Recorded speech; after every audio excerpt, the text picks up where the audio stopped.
Greetings. Welcome to Dr. English's Book Lovers Book Club. I'm Dr. English and I teach English. This week I'm going to review a book I loved when I was in the sixth grade. It's called Harriet the Spy by Louise Fitzhugh. And I just have to tell you that I think every child in my sixth grade class went and checked this book out of the library because Mrs. Powers, our sixth grade teacher, read it out loud to us. And it was the first book and the first time since I was in kindergarten that a teacher actually read aloud the actual words in it and used a profanity. Because Harriet says, "I'll be damned if I'm going to do that." And I remember every kid in the sixth grade was just like, oh, because this was like, and I would say I was probably be about 1970 or 71, and teachers just did not do that at all. So I'm pretty sure every kid checked this book out.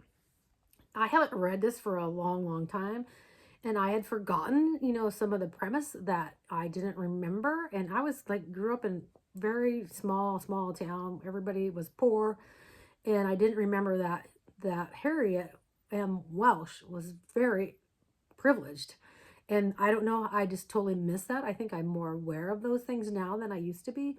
But she lived, in Upper Manhattan, and she, had a cook and a nurse and a maid, and I had kind of forgotten that, that was really quite different than what our experience was growing up.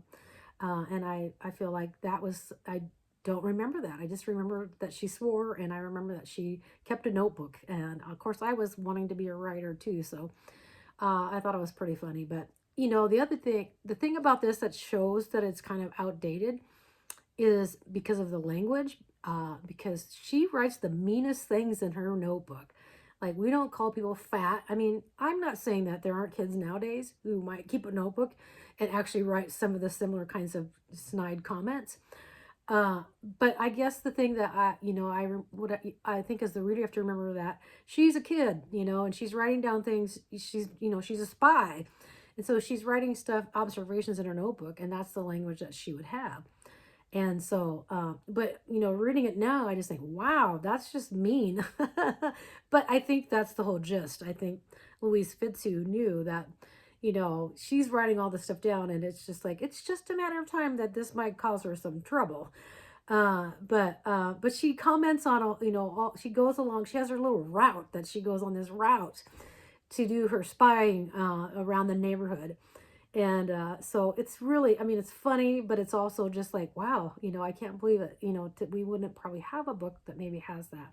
But that's not necessarily true. I mean, a lot of the young adult books I've read so far this year have been about, kids who are traumatized by stuff that has happened at school. But I think, she's in elementary school. And so it's just like, I still think most of it is probably pretty harmless compared to what some of the books I've read this year that are young adults, and they're dealing with so many complex things. But Harriet is too. She goes to the doctor, and she realizes it's not the same kind of doctor. And so there's some shades of things that Harriet is dealing with that you know very different kinds of things because she's from privilege, but it's not different in that she's a human being, a small child who is not dealing well with several different things. And so there's this part that you could talk about, to commend her parents for, really thinking about, what Harriet's needs are. But mostly the parents just seem very detached, like she has a nurse and she's very, very fond of her nurse. Oh, golly. But she's growing up, so changes are coming and changes happen in the book. And it's just hard for me to like go back and realize, oh, I didn't realize she was from such privilege. But yet it was such a good story that kids in small town Nebraska who had never heard of it, having a nurse or a nanny or any of that could enjoy the book, because it's just, she really touches on our human nature and how kids are and how they can, they just tell it like it is. And that's what Harriet does in her notebook, is she tells it like it is and how she sees it. But you often think, well, geez, did her parents teach her that? But she makes comments about adults just as much as she makes about her classmates. So, and some of her classmates are her friends, and so she's still making comments about them. And I think that we all do that. we love our friends, but there are times when we sit back and say, oh my gosh, I wouldn't do that, or why would she do that? Why would he do that? I think it's just very down to earth human nature kind of observations on Harriet's part.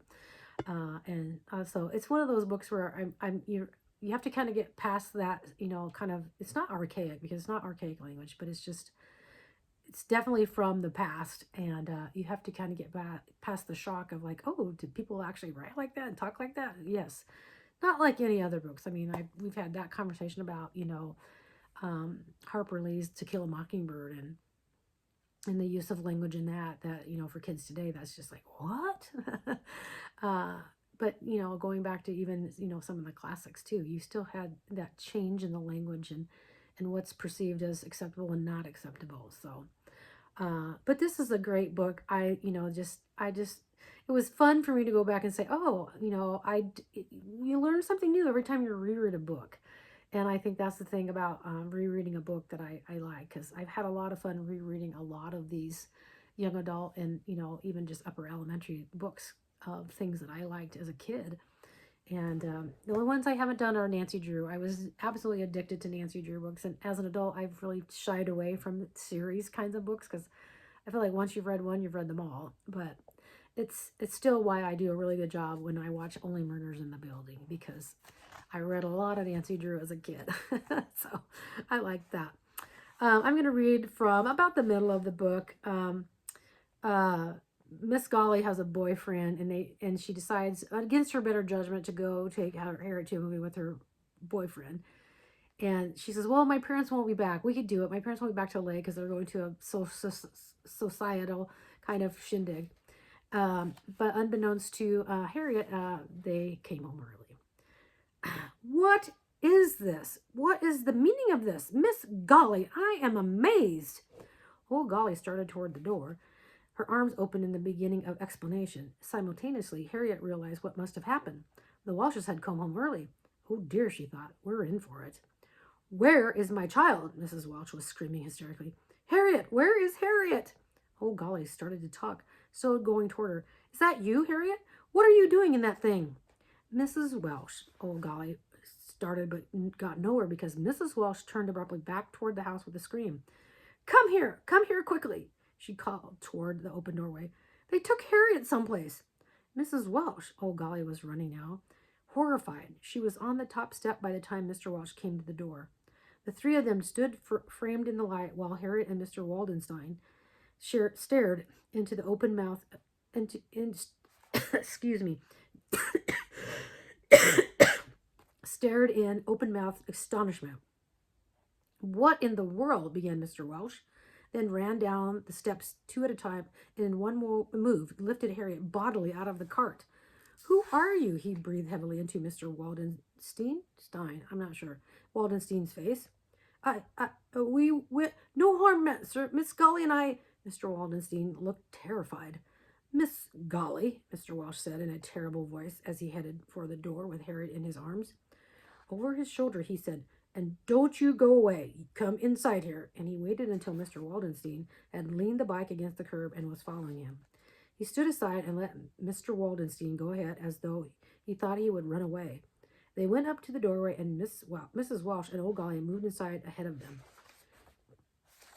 Mr. Welch closed the door, and then all four of them just stood there. Mr. Welch put Harriet down, pushing her a little behind him as to protect her, then said, Now, what is this business? Who is this man, Miss Golly? Old Golly was speechless. I would like to take the trouble to introduce myself, please, sir, said Mr. Waldenstein, trying out his most winning smile. I wish you would. I don't like the look of this at all, Mr. Welch said huffily. I think there has been some misunderstanding, began Mr. Waldenstein. There isn't any misunderstanding.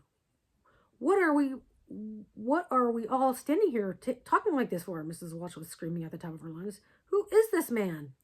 She turned on her husband. What are you chatting with him for? Mrs. Welch, Old Golly had her most dignified voice.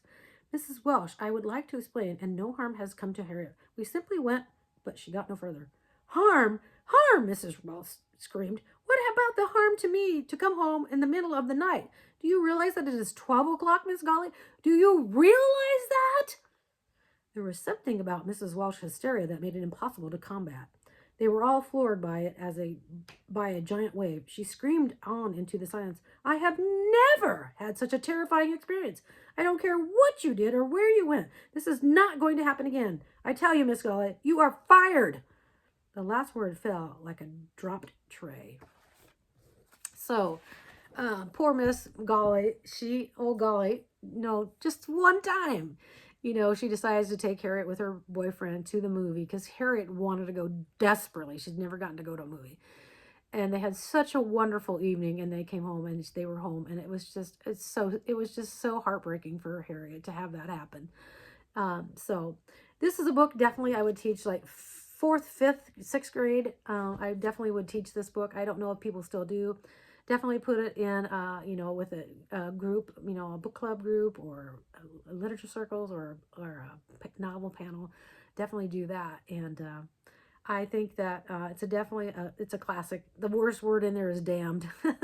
So anyway, as a sixth grader, that was a big deal. I suppose nowadays it wouldn't really surprise a third grader. So, but it's a classic. I think you'd have to spend some time talking to the students about the way that people talk, because she's saying that was a gas, and the kids today won't know what does it mean to say that was a gas. It's like that was fun. So you have to pick up on the slang and teach them the slang, just like you would with To Kill a Mockingbird. But I think it would be a great book to have as a book club, and then keep it on your shelf and just say, hey, this is a classic. And I think it's kind of nice because it kind of preserves something about New York City at a particular time, and I love that. I mean, Harriet went all over the place without any supervision at all. That would not happen now. So I think it's just a really good, archive of the past in New York City and the kind of freedom kids had at one point in this country. So thank you for joining me. I'll see you next time. Bye.